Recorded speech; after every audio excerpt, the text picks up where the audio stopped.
자, 이제 284쪽 보시면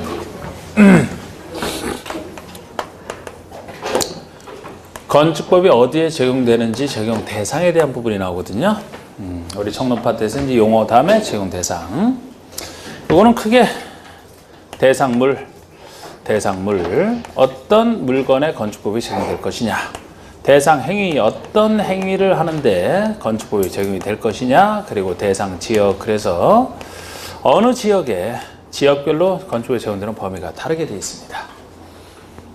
대상물과 관련해서는 건축물에 기본적으로 건축물에 건축법이 적용이 돼요. 건축물이 들어서는 대지에도 건축법이 적용이 되며, 건축물은 아니지만 공작물에도 건축법이 적용되는 경우가 있고요. 건축 설비에도 적용이 됩니다. 그리고 이 중에서 주로 이제 건축물에 적용이 되는데, 이 건축물에서 어떤 행위를 할 때 적용을 하느냐? 건축물을 건축하는 행위, 건축은 아니지만 크게 고치는 대수선하는 행위에도 통제 들어가고요. 대수는 아니지만 건축의 쓰임새, 용도를 바꾸고자 하는 용도 변경 행위에도 이 세 가지 행위에 적용이 되고, 여기에 적용된다는 얘기는 이제 원칙적으로 여기에서는 허가를 받아야 되고, 예외적으로 신고, 이런 식으로 이제 나가게 됩니다. 참고로 여기 나오는 이런 뭐 건축, 대수선, 용도 변경에 대한 허가 신고는 행정청이라면 주로 누가 등장하겠습니까?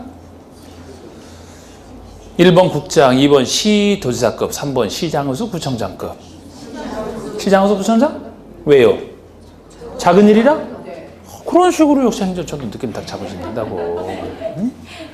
괜히 행정처 나올 때마다 짜증내지 말고. 아니 이게 무슨 도시개발 사업처럼 큰 사업도 아니고, 나중에 주택법처럼 뭐 대규모로 사업하는 것도 아니잖아. 개별 건축물에 대한 건축일 거 아닙니까? 그러면 당연히 기초제시장인 시장의수 구청장이 주로 등장하겠지.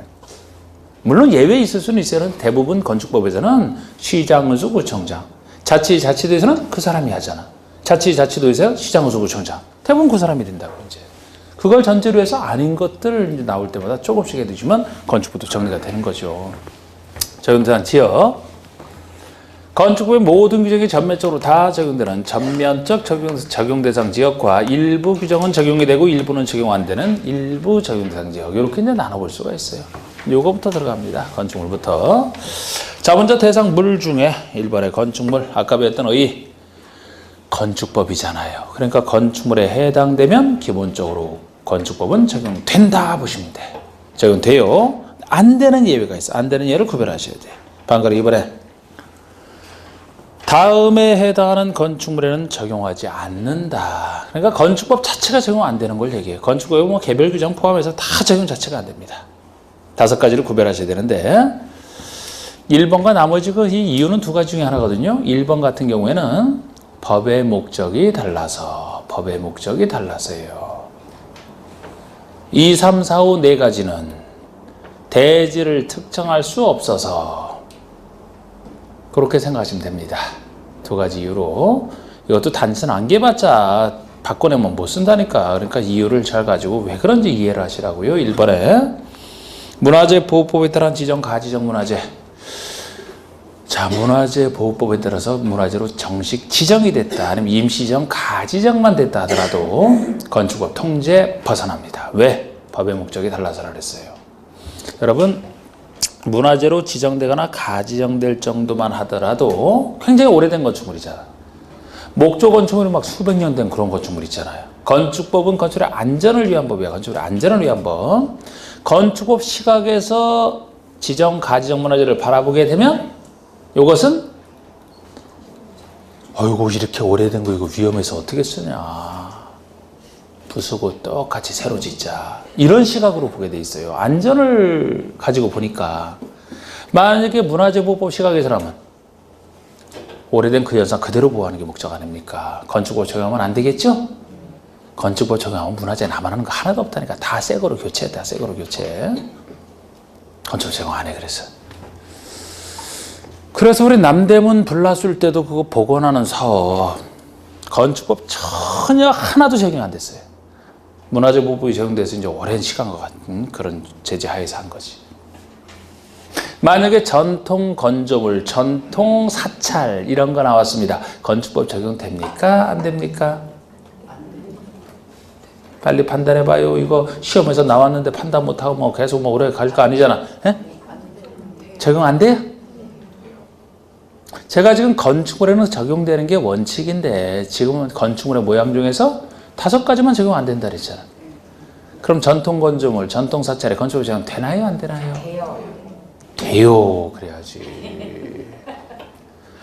아니 그게 지금 문화재예요? 아니 전통 형식의 전통 사찰이 무슨 다 문화재예요. 그중에서 문화재로 지정되면 지정 또는 가지정 문화재로 불리는 것이고 문화재랑 헷갈리지 말라고 제가 그 예를 들은 거예요. 아, 그렇게 나옵니까? 냈던 예요. 시험에 냈던 예. 아니 그러니까 문화재랑 전통자 들어간다고 그거랑 헷갈리지 마시라고. 전통 한옥 다 적용 안 돼. 아 저기 여기 아니라고 이거 아니라고. 여기 아니면 건축법 적용 되는 거죠. 건축물이니까. 그거랑 헷갈리지 말고 전통자랑. 또 2번에 이제 2번부터 5번까지는 그 대지를 특정할 수 없어서 제가 그렇다고 했잖아요. 철도나 교대 선로 부지 안에 있는 다음에 있어요. 선로 부지 안에 있는 운전 보안 시설, 뭐 건너목 통제하고 막 선로 바꿔주는 운전 보안 시설, 철도 선로의 위나 아래를 가로지르는 보행 시설. 저쪽 선에서 이쪽 저쪽 선로로 가기 위해서 육교처럼 위로 올라가서 그쪽으로 가는 거 있고 지하로 내려가서 이렇게 가는 거 있잖아. 위나 아래를 가로지르는 보행 시설, 플랫폼. 열차에 대한 플랫폼. 철도계도 3종 급수, 급탄, 급유시설을 얘기합니다. 물을 공급하는 급수, 탄을 공급하는 급탄, 기름을 공급하는 급유시설. 자 보세요. 지금 여기야 선로부지야. 선로부지. 선로가 있는 부지다. 지금 선로 부지 안에 짓는 시설을 전제로 해서 예를 들어 급수시설을 지었다. 선로부지에. 그럼 물을 공급하니까 기차가 여기 와서 이제 물을 쫙 공급받고서 가겠죠. 선로 부지 안에 지었어요. 지금 우리가 아까 1필지가 1대지를 구성한다고 했듯이 건축 기준을 적용하기 위해서는 필지로 구획이 돼 있어야 된다고. 그 구획된 땅을 1대지라고 한다 그랬잖아요. 그럼 여기 선로 부지에 지금 급수시설을 짓는다. 다른 시설 저도 마찬가지로 이런 걸 짓는다 그러면 이 급수시설에 들어서는 대지를 1필지로 특정할 수 있나요? 네? 없어요. 크게 얘기하면 돼 그냥. 없잖아요. 여기 서로 이렇게 특정해갖고 요게 1필지니까 1필지 이렇게 할 수가 없잖아. 어디 특정이 돼 있는데. 특정되려면 이게 분할이 돼서 이렇게 돼 있어야 되는데. 전체 선로부지 아닙니까? 전체 선로부지라고. 그러면 대지를 특정할 수 없는데 어떻게 건축기준을 적용합니까? 만약에 이 지역의 건폐율 최대한도가 50%다. 우리 건폐율이 대지에 대한 건축면적 비율이잖아. 50%를 적용하려고 해도 이렇게 특정이 돼 있어야 여기 대지면적 기준에서 건축면적 50% 확보하라 이렇게 얘기를 하지. 전체 선로부지가 되는데 어떻게 적용할 건데? 적용할 수가 없죠? 지금 2, 3, 4, 5번이 대지를 특정할 수 없어서 그게 이유라고 했잖아 제가. 만약에 철도 역사를 짓는다. 적용이 됩니까? 안 됩니까? 철도 역사. 돼요. 요거랑 구별하시라고. 자, 우리 철도 역사를 선로부지에 앉아요. 여기 이런 데다 철도 역사 짓지. 무슨 역. 철도 역사. 대지 특정돼 있잖아.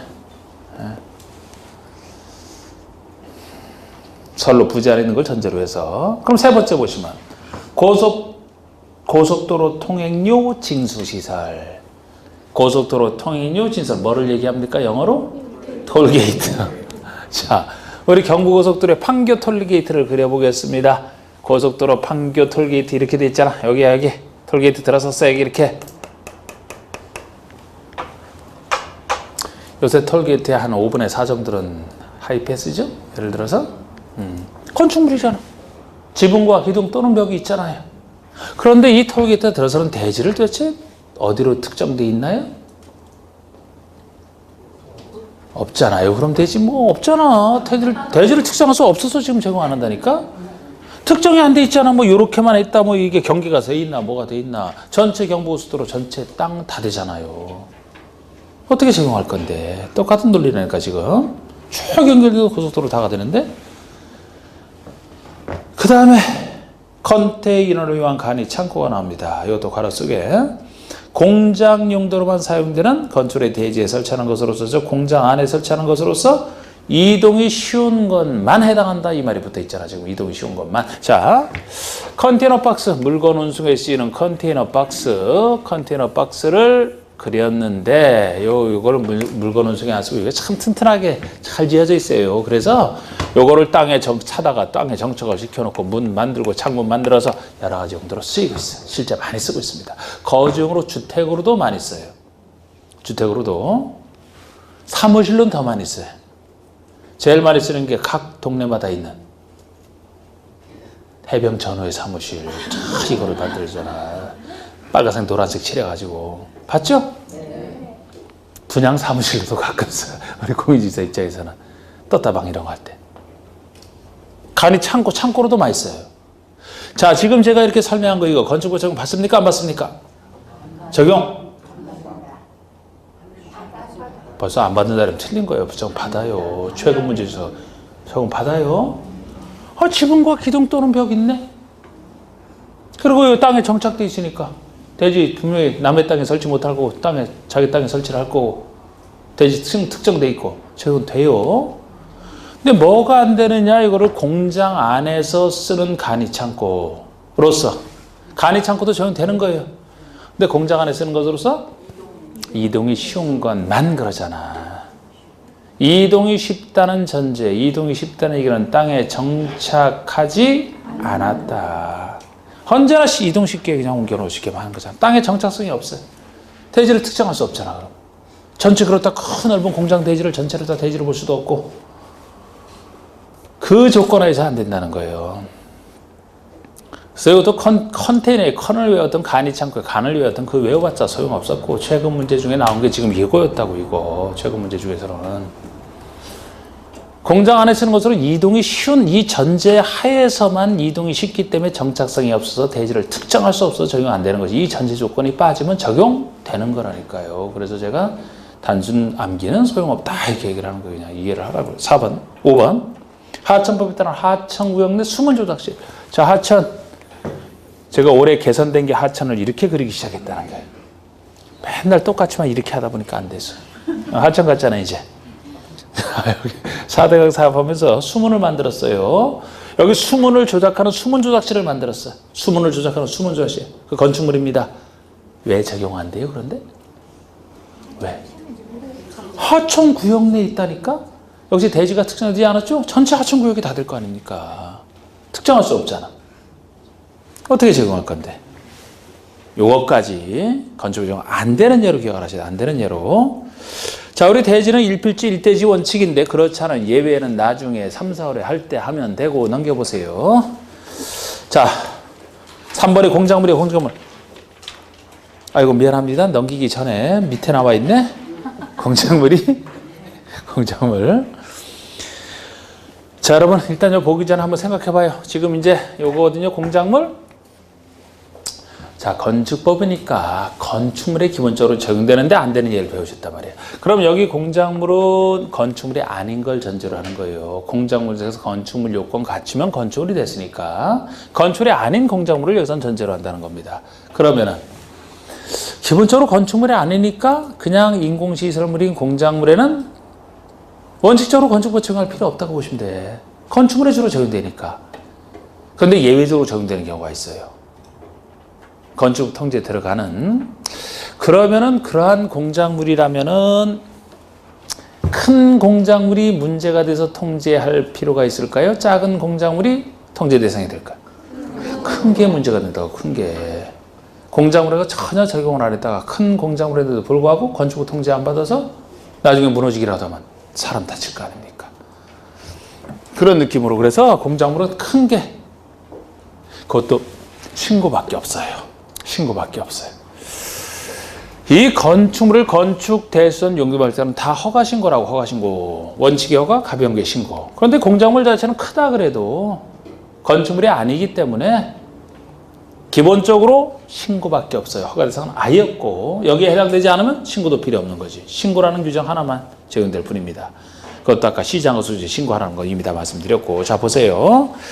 대지를 조성하기 위한 옹벽, 굴뚝, 광고탑 등 다음에 공작물을 축조하려는 자, 축조가 짓는 거잖아. 그런데 이 축조에도 가로 속에 보시면 건축물과 분리하여 축조하는 것을 말한다. 이 전제가 붙어 있습니다. 지금 건축물이 아닌 걸 전제로 한다는 거예요.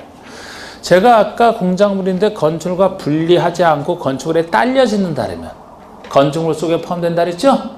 여기 건축물이 아니어야 되니까 분리해서 짓는 걸 얘기한다고. 분리해서 짓는 걸. 예를 들어 담장을 건축물에 딸려 짓게 되면 그건 담장도 건축물 속에 포함이 돼요. 분리해서 따로 짓는 걸 얘기한다고 지금. 그걸 전제로 해서 이렇게 지으려는 자는 자치시, 자치도지사, 시장군수, 구청장에게 신고하라. 신고밖에 없어요. 그것도 자치도 시장군수, 구청장이 이 사람이 대부분이니까 다 어디서나 대부분이니까 건축법에서는. 자, 그런데 신고 대상 공작물이 이제 쫙 나와 있잖아요. 이제 이렇게 큰 것들 숫자가 좀 많아 보이죠? 정리해야 됩니다. 해야 돼. 자, 그러면 봅시다, 여러분. 그래도 숫자는 많지만 어느 정도 규칙성 있게 돼 있기 때문에 좀 괜찮아요. 여기 보세요. 이렇게 하시면 돼. 일단 면적 말고 높이만 따져보면은 높이 기준으로 다행히 2의 배수예요. 2m짜리, 4m짜리, 6m짜리, 8m짜리 넘는 큰 거 넘는 초과의 개념이죠.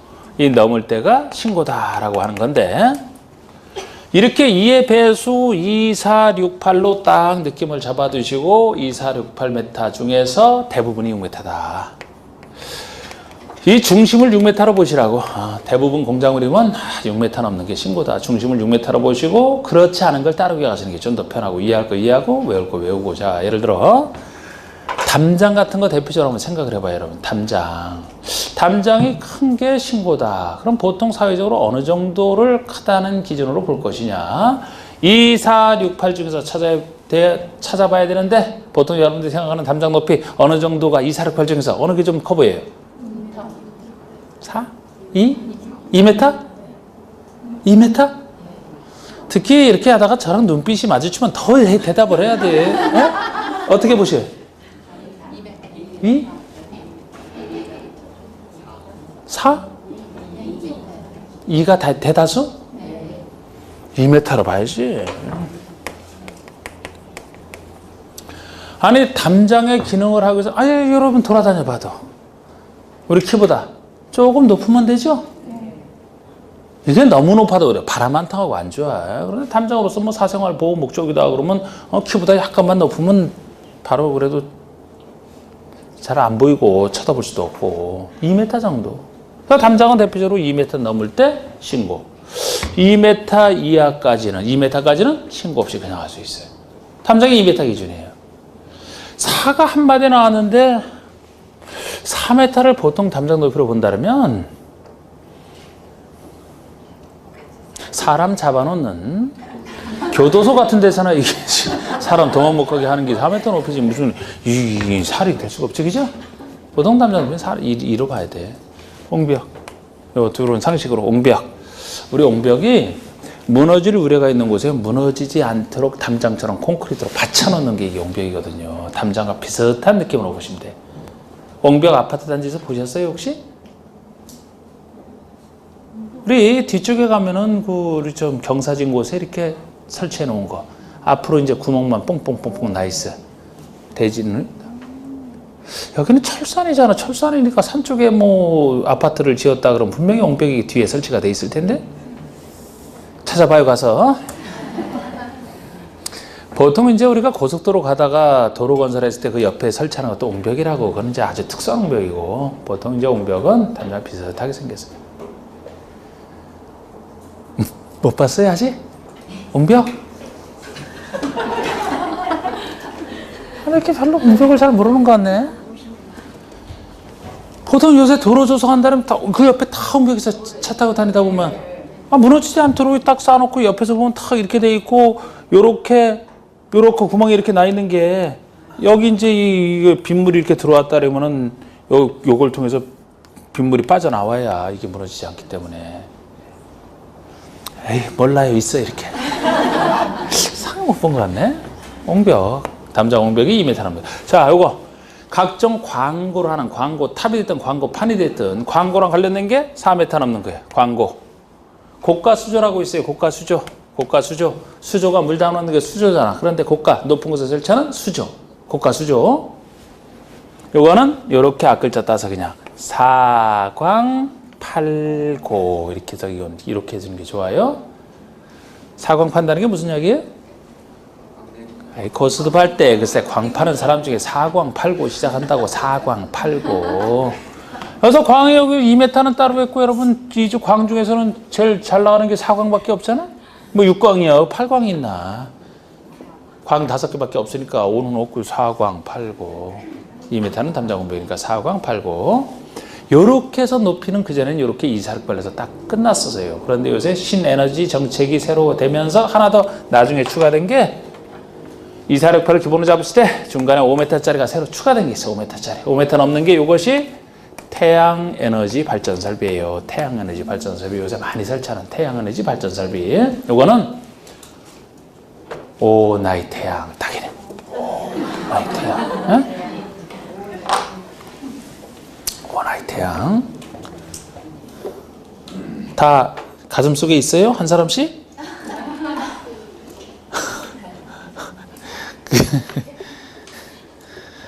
자 이렇게. 높이 2m를 넣는 옹벽 담장, 옹벽 담장이 2m 넘는 거 상식으로 이건 보시고 2번이 사광의 사광이잖아. 4m를 넘는 광고탑, 광고판. 여행 가시다가 고속도로 탁 타보면 그 옆에 그 광고탑 많이 나타나죠? 그거 탁 보면 4m 넘을 때가 신고란 말이에요. 그게 대부분이 다 4m 넘죠. 그리고 5m 넘는 게 그게 태양에너지 발전 설비, 오나이 태양에 뜬 거. 그리고 6m짜리가 대부분이에요, 대부분. 법에 없는 걸 물어보지는 않으니까 다른 게 이제 대부분이다. 굴뚝이 됐든 장식탑이 됐든 기념탑이 됐든 골프 연습장들의 운동처럼 우리 골프 연습장에 설치하는 각종 철탑, 주거 상업지역안에 국한되어 있지만 주거 상업지역안에 설치하는 통신용 철탑 등 대부분이 6m 넘는 것이고 8고 5번이네 8m를 넘는 고가 수조 다 넘는 큰 개념이잖아. 이게 저 높이는 여기까지고요. 6번이 바닥 면적 30제곱미터를 넘는 지하대표. 지하대표는 면적 얘기잖아. 면적. 요거는 별도로 30제곱미터를 넘는 큰 넓은 지하대표가 신고라는 건데 따로 정확히 따로 기억하실 게 7번이에요. 별도로 특수하게 기억할 게 7번이에요. 따로. 높이 8m짜리인데 이하. 다른 거 제가 큰 게 신고를 하고 있잖아. 다 넘는데 요것만 이하니까 요건 이하를 중시해야 돼.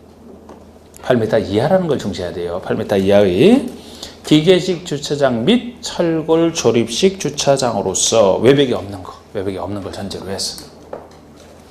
자, 요건 또 보신 적 있나요? 이런 모습? 우리 저 광명시 다니다가 조립식 철골 조립식으로 기계식으로 주어놨는데 외벽이 없어. 외벽이 없어요. 있어요? 어디 있어요? 어디? 글쎄, 하여튼 지역이 어디쯤에 다른 분들도 알게. 응? 이거 들으셨어요?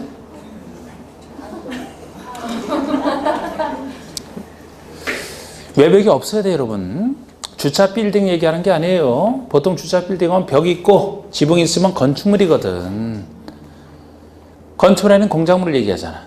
외벽이 없이 기계식 철골조립이 지어진 거. 그 높이 보시면은 8m 넘는 거 하나도 없어요. 왜 법적으로 설치를 못해? 위험해서. 그거는 최대치가 8m예요. 8m 이하라는 점에서 이건 의미가 있다고. 8m 이하.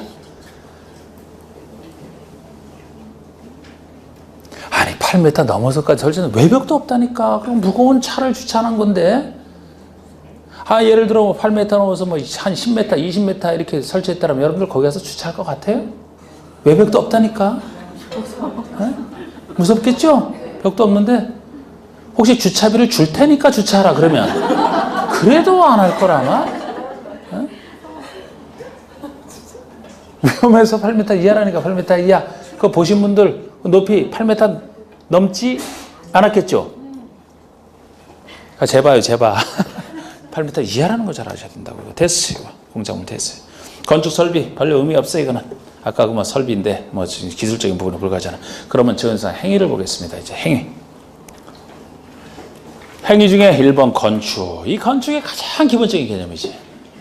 자, 우리 건축에는 5가지 개념이 있는데 요거를 제가 기초 단계에서 벌써 80% 이게 그만큼 중요하니까 80%선은 지금 기본이지만 100%선은 제가 다 할 거예요, 이거. 자.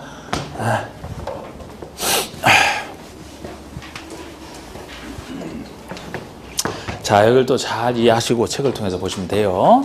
자, 우리 건축하는 행위에는 5가지 개념이 존재한다. 건축이라면 신축, 증축, 개축, 재축, 이전 5가지 개념을 건축이라고 합니다. 자, 분석하면 신축은 지을 축자, 새로울 신자, 새로 짓는다. 증축은 증가시켜 짓는다. 늘려 짓는다. 개축은 고칠 개자를 써요. 고쳐 짓는다. 재축은 다시 재자, 다시 짓는다. 이전은 이전, 옮기는 게 이전이잖아. 그러면 개축, 재축이 신축이 더 떨어져 나온 곳이라 우리 신축과 증축 개념을 먼저 기본적으로 구별을 하시는데, 신축이라는 것을 말로 표현하면 건축이 없는 땅에, 빈 땅에, 건축이 없는 땅에 건축을 새로 짓는 부분이 이게 신축이에요. 아유, 없는 땅에 새로 들어섰네? 없는 땅에. 그 다음에 증축이라는 것은 기존 건축이 있는 상태에서 추가로 뭐 건축 면적, 연면적, 높이, 층수 아무거나 늘려 짓는 부분이 증축되는 부분이에요. 그러니까 신축은 좀 간단합니다. 건축이 없는 땅에 새로 짓느냐, 있는 상태에서 더 지었느냐 이거잖아. 없는 상태냐, 있는 상태냐. 그런데 여기 신축의 개념이 되는 건축이 없는 대지라는 말 속에는, 처음부터 없었던 경우 당연히 들어가죠. 그런데 기존 건축이 있다가 기존 건축이 있었는데 이것이 철거, 멸실해서 없어진 경우를 한다, 안 한다? 한다죠. 이건 있는 상태가 된다니까. 철거, 멸실되면 없어졌잖아, 그죠? 있지 않는 게 없는 거잖아. 혹시 의심이 되면 아예 없애버릴게, 그냥. 철거, 멸실돼 없어져서 없는 땅이 됐네. 그러니까 철거, 멸실을 포함이에요. 포함인데 철거, 멸실은 여기서 다루기 때문에 혹시 개축, 재축에 해당하는 것이 있다면 신축에서 이게 제외라고, 제외.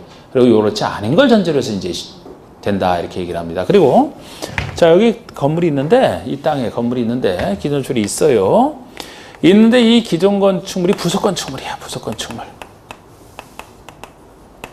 부속된 건축물. 아까 배웠던 이 부속 건축물만 있는 대지에 주된 건축을 지금 지으려고 해요. 뭡니까?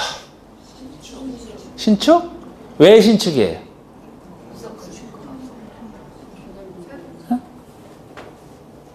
아니, 다른 분들 왜 이게 신축이 돼? 그냥 찍었다는 얘기예요? 논리를 얘기해야지 왜 신축인지. 이제 누가 답변했을 때 그 주로 답변한 사람 안 쳐다보고서도 이제 이유는 물어야 되겠어. 또 얘기했다가 또 이유 물으면 답변 안 하려고 할까봐. 왜 그럴 것 같아? 왜? 그 얘기를 내가 바란 거지, 그 얘기를. 아까 부속 건축은 독자적 의미 없다.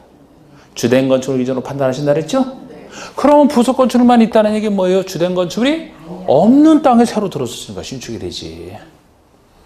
만약에 주된 건축물이 있는 상태에서 부속 건축을 짓는다 그러면 뭐가 돼요? 자, 주된 건축이 있는 상태에서 부속 건축을 짓는다 그러면 증축이 되지. 책이 없는 얘기지만 당연히 그렇게 봐야지. 기존 건축이 있는 상태에서 뭐가 늘어났으니까. 전체적인 면적이 늘어났으니까. 증축이 되지, 그러면. 개축과 재축은 기존 건축이 있었는데, 이건 사람이 철거하고, 자연재해로 멸실된, 없어진 상태를 멸실됐다 그러죠? 사람이 철거하는 거야. 이건 자연재해로 멸실된 것이고, 사는 건 상관없이. 고칠 개자입니다. 다시 재자고. 아무래도 이건 다시 어게인에 불과하고 고친다 하는 것은 사람이 고치는 거 아닙니까? 그래서 사람이 인위적으로 철거한 것은 개랑 연결되고 멸실이 재랑 연결되는 것인데, 철거나 멸실된 상태에서 둘의 기본적인 공통점은 새 건물이 종전 범위 내에서 짓는 게 둘의 기본적인 공통점이에요. 그러면 3층짜리 건물을 철거하고 2층짜리로 지었다라면 종전의 3층 범위 내에서 지은 거죠? 네. 개축. 3층짜리 건물을 철거하고 5층짜리로 지었다 그러면 신축이 된다고 아까 그래서 철거 멸실을 포함하고 이때 이게 제외이기 때문에 멸실도 마찬가지로 좋다. 그런데 여기서 이 철거라는 것이 원래는 전부 철거를 얘기하는 거예요. 전부가 철거돼야 철거라고 보지 일부가 철거되면은 기존호철 남아있는 상태라고 봐야 되기 때문에 그래서 멸실도 전부 멸실만 얘기한다고요. 그런데 철거에서는 이 전부 철거 외에 일부 철거라는 개념도 철거에 포함시키고 있는 경우가 있어요. 비록 전부 철거는 아니지만 사실상 전부 철거나 다름없을 정도로 엄청난 철거를 했을 때 이걸 철거라고 하지 이 정도가 안 되면 기존호철은 남아있는 상태, 철거 멸실이 아니면 남아있는 상태가 되는 거잖아요. 그런데 여기서 글쎄요, 아까 일부 철거도 아까 일부 철거가 리모델링 개념이 들어갔습니다. 제가 좀 이해하기 힘들다는 게 엄청난 철거를 얘기하거든요. 일부 철거가.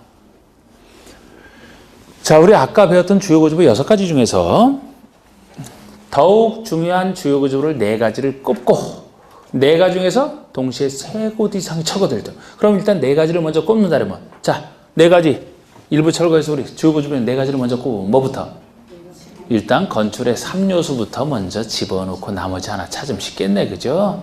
건축의 3요소가 더 중요한 거니까 지붕, 틀, 기둥, 내력벽 여기 해놓고 여기다 하나만 더 찾으면 나머지 중에서 더 중요한 게 뭐예요? 나머지 중에서 뭐가 중요해? 주계단, 계단, 바닥,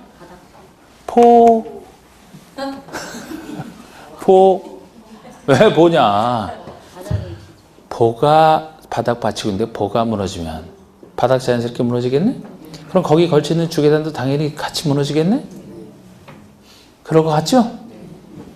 3요소에다 보. 이 중에서 셋 이상이 철거될 정도가 돼야지 이걸 철거로 봐. 그럼 이거를 여러분들이 한번 상상으로 체험을 해보신다면 여러분들 애지중지하는 주택이 있어요. 여러분들 집이 있단 말이야. 자, 뭐부터 이제 철거해볼까? 자, 지붕 철거. 지붕 틀을 싹 드러냈어요. 뭐를 또 할까? 기둥? 기둥 다 철거했어. 다 없애버렸어. 또 하나 더 해야 되잖아. 보를 할까요? 내력벽을 할까? 아무 걸 하든지 하나를 더 드러냈다. 어떻게 남는 게 있어요? 남는 게 없죠? 상상해봐야 한번 뭐가 남아있는데 이게. 에? 예를 들어 보를 철거해서 뭐 바닥이랑 없어졌다는 그 내력벽 하나만 딱 남아있는데? 이 정도가 되면 이걸 철거로 본다. 만약에 이 정도가 안 되면 2가지만 철거하고 말았다면 기존 호철이 있는 상태가 돼요. 철거가 아니면 남아있는 상태지. 철거나 멸실된 경우가 없어진 경우니까. 남아있는 상태에서 뭐가 늘어났다 혹시 그렇게 얘기하면 중축이 돼버린다고 그때는. 그러니까 철거에서 일부 철거가 이 정도 철거를 얘기한다니까요. 근데 그러니까 제가 리모델링 할 때 이 일부 철거를 얘기하는 일부 개축이 들어갔다는데 어떻게 난 상상하기가 좀 힘들다는 거지 그게.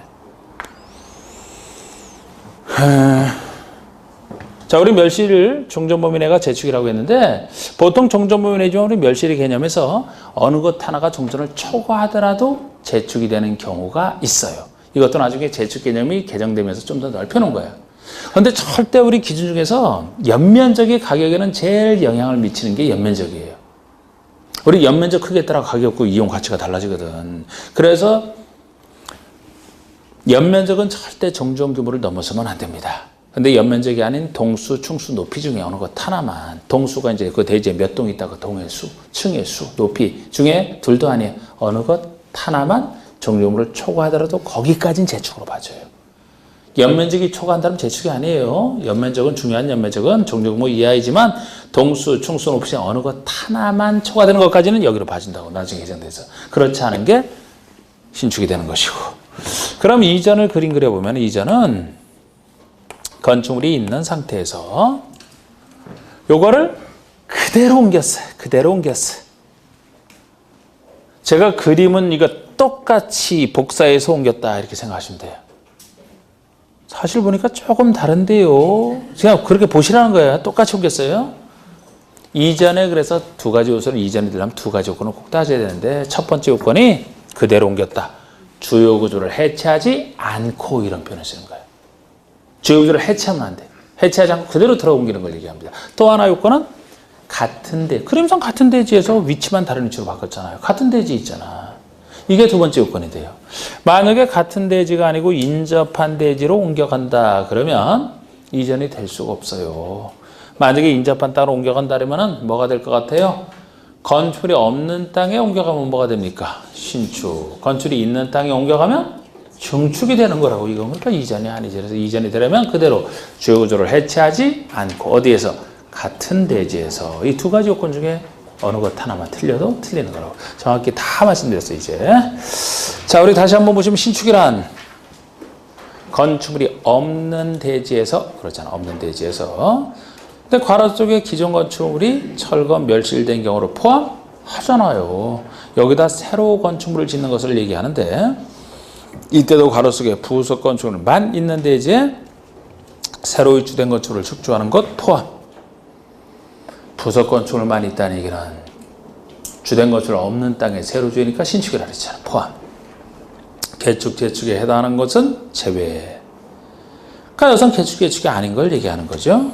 그 다음에 증축이란 기존 건축물이 있는 대지에서, 기존 건축물이 있는 걸 전제로 해서, 기존 건축물이 있는 대지에서 건축 면적, 연면적, 층수 또는 높이니까 이 네 가지 중에 어느 것 하나 늘어나면 다 증축이라고 합니다. 그 다음에 개축이란 기존 건축의 전부나 일부를 철거하고잖아. 철거인데 전부 철거 외에 일부 철거라는 것이 괄호 속에 보시면 아까 3요소인 내력벽, 기둥, 지붕 틀에다가 나머지 있어서 네 가지 중에 셋 이상이 포함된 경우만 일부 철거로 보는 것이고 이 정도가 아니면 철거 아닙니다. 태전의 종전과 같은 규모 범위에서 다시 짓는 것, 같은 규모 내에서 넘어서면 신축이라고 했잖아. 재축은 천재지변이나 그 밖의 재로 멸실된 경우를 전제로 해서 멸실된 경우에 그 대지의 다음 요건을 모두 갖춰 다시 짓는 거. 멸실된 대지의 다음 요건을 모두 갖춰 짓는다. 1, 2번 요건을 다 갖췄을 때. 그러니까 1번 요건은 고정이에요. 연면적 합계는 종전 규모 이하여야 된다. 연면적은 절대 크면 안 돼요. 요걸 고정으로 해서 2번 중에 하나. 동수, 충수, 높이는 다음에 어느 하나, 기억년 둘 중에 하나. 동수, 충수, 높이가 모두 종전 규모 이하라면 당연히 재축이고 니은번이 나중에 개정돼서 의미가 있어진 규정이죠. 동수, 충수 또는 높이의 어느 것 하나만 종전 규모를 초과하는 경우에 그 부분이 법에 적합한 걸 전제로 해서 법에 적합하지 않으면 위법한 건축물이고 적법한 걸 전제로 해서 종전 규모를 살짝 초과했다 하더라도 여기까지는 재축으로 보겠다. 그 아래 이전 주요 구조를 해체하지 않고 어디에서요? 같은 대지 이걸 잘 체크를 해줘. 여기서 위치만 다른 위치로 옮기는 것을 시전이라고 합니다. 대수선은 보세요. 이제 대수선. 자, 요거 이제 왔습니다. 여기 대수선. 건축을 하지만 크게 고치는 대수선인데 주로 제가 주요 구조 선되는 거라고 했잖아요.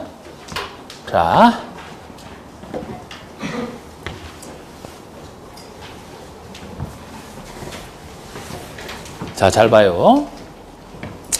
제가 대수선은 주로 주요 구조를 선되는 거라 그랬습니다. 우리가 대수선의 개념을 보시면 지금 이것도 80% 선에서 말씀드릴 거예요. 80% 선에서 말씀드리는데 주로 아까 배웠던 주요 구조물을 증설하거나 해체하거나 수선하거나 또는 변경하는 거 이 네 가지 개념 중에 하나로 대수선의 개념을 구성하고 있어요. 증설하든 해체하든 또는 수선하든 변경하든 넷 중에 하나인데 그런데 이 주요 구조물 선되는 이 네 가지 개념 중에서는 30제곱미터에서 3개 이상 3이라는 숫자랑 관련되는 것이 있고 아닌 것이 있어요. 아닌 것은 지금 안 하고 관련되는 것 구별하는 것만 지금 제가 하나 그게 80% 선이라고 볼 수 있는데 그걸 좀 구별하셔야 되는데 먼저 그거 하기 전에 그게 3이라는 숫자랑 관련 있는 걸 하더라도 3이라는 숫자 위치가 수선 변경 앞에 붙어 있지 증설 해체 앞에 붙어 있는 게 아니라고요. 요거부터 해두세요. 면적이 30제곱미터 이상 아니면 몇 개? 3개 이상 면적이 뭐 3은 너무 작아서 30 이상이 됐든 3개 다 3이라는 숫자랑 관련되는 것이 요거 앞에 붙어 있다. 요거 앞에 붙어 있는 게 아니다. 왜냐? 이 네 가지 개념 중에서 증설 해체 자체는 수선 변경보다는 요거를 자체로 센 걸로 봐. 이게 더 약한 거죠. 만약에 기둥 4개짜리 건축물이 있는데 이 기둥 4개짜리 중에서 기둥을 증설한다? 한 개만 증설해도 기둥 5개짜리 건축물로 변하게 되죠? 한 개만 해체를 해도 기둥 3개짜리로 바뀌게 되겠네? 이거 자체가 변화의 폭이 크잖아, 이거 자체가. 근데 수선해봤자 기둥은 4개 그대로예요. 망가진 기둥을 수선할 뿐이니까. 변경한다면 그 기둥을 다른 것으로 교체한다는 얘기죠. 교체해봤자 기둥은 4개 그대로네. 그러니까 증설, 해체, 수선, 변경 4가지 개념 중에서 증설 또는 해체는 요 둘보다는 자체로 센 것이라 이거 앞에 30 이상, 3개 이상 말이 붙는 게 아니고 요 말은 붙더라도 수선, 변경 앞에 붙는다. 수선, 변경은 작시로 작기 때문에 면적 이 정도가 되거나 개수 이 정도 이상 되는 수선, 변경이래야 대수선으로서 허가신고 통제를 받아야 되지 이 정도가 아니면 안 보겠다. 요거부터 하세요. 요거부터. 또 요거를 제가 여기랑 관련된 걸 또 주요고 주보가 어떤 것이다. 이걸 또 두음자를 따드리면 또 그 두음자만 가지고 또 맞던 그건 올바르된 공부가 아니고 그냥 편의상 할 뿐이지. 그래서 제가 이것도 주요고 주보 중에서도 요 3이라는 숫자 붙는 거 안 붙는 거 요거 어차피 구별해야 되기 때문에 두음자는 따드릴 거예요. 그런데 그것도 요 사이 요거 앞에 붙는다는 걸 정확히 내용을 이해하셔야 된다고. 자, 책에 될 땐 체크를 해보시면 우리 대수원이 바로 다음 것을 얘기하는데 박스에 보시면 1, 2, 3, 4, 1, 2, 3, 4, 9번. 1, 2, 3, 4, 9번. 요 5가지만 3이라는 숫자랑 관련돼 있지 나머지는 숫자 관련 없어요. 숫자 관련 없다는 얘기는 모든 수명이 다 들어간다는 얘기예요. 이거는 제가 숫자 있는 것만 지금 해드리는 거예요. 자, 그러면은 내력벽의 내 2번 기둥의 기, 보의 보, 지붕틀의 지, 그리고 9번에서는 외벽에 사용되는 마감재료. 외벽의 마감재료. 마감재료니까 마감재료의 마 이렇게 체크하시면 이 5가지만 3이라는 숫자랑 관련되어 있습니다. 근데 이 구조부터 볼까요? 우리 내력벽을 증설 해체하거나 내력벽의 벽면적을 30제곱미터 이상 수변경한다. 증설 해체할 앞에 붙어 있는 게 아니고 수선 변경 앞에 30 이상이 붙어 있죠? 면적이라 3은 너무 적어서 30 이상. 이거가 같은 구조가 9번이에요. 9번. 외벽의 마감 재료. 똑같아요. 증설 해체 또는 30 이상 수선 변경. 9번 보시면. 근데 이것도 9번이 좀 특이한 게 이게 맨 마지막에 나온 건데 외벽의 마감 재료는 말 그대로 외벽의 그 마감 재료 만든 걸 얘기하는데 이거는 주요 구조부 아니잖아요. 옛날에는 이게 대수는 아니었다니까? 근데 이게 왜 최근에 들어가게 되냐? 대형 화재 사건 이후에 이게 들어가게 된 거예요. 이 마감재료 보시면, 마감재료를 먼저 보시면은 방화에 지장이 없는 그런 불연재료나 준불연재료를 말한다. 이 말이 괄호 속에 붙어 있는데, 외벽의 마감재료는 옆에 불나도 이쪽에 옮겨 붙으면 안 되기 때문에 불에 안 타는 불연재료나 준불연재료를 써서 만들게 돼 있어요. 근데 요렇게 만들게 해놨더니만 옛날에 대선 아닐 때는 요걸 통해서 이제 사용검사 쓸 때 쓰는 사람이 요걸 중간에 바꾸더라는 거예요, 이거를. 막 스티로폼 막 두꺼운 거 가지고 외벽에 붙이는 경우 있잖아. 보온성을 위해서. 겨울에 난방비 절약하기 위해서. 그렇게 바꿔놨다 칩시다.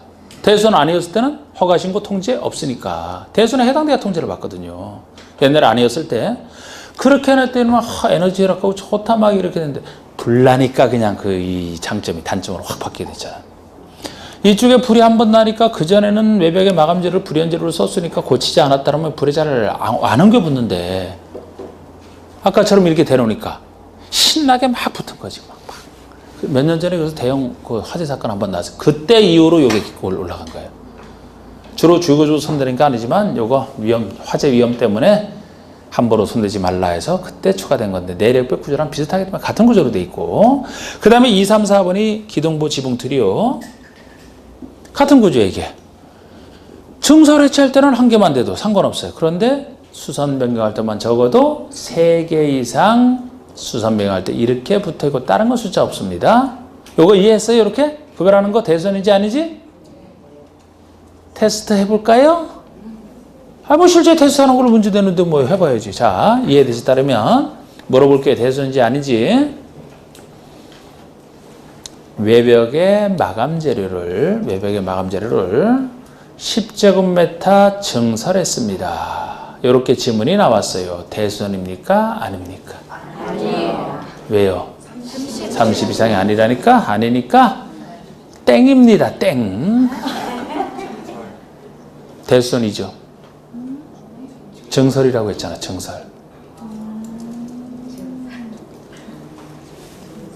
증설이라고 했잖아. 30 이상 외우는 뭐래요? 증설이라고 물었는데 1제곱미터만 증설해도 대수연이에요. 예. 그래서 제가 제일 처음에 그거 하기 전에 어디 있어요? 어디 하나지? 아 여기. 예?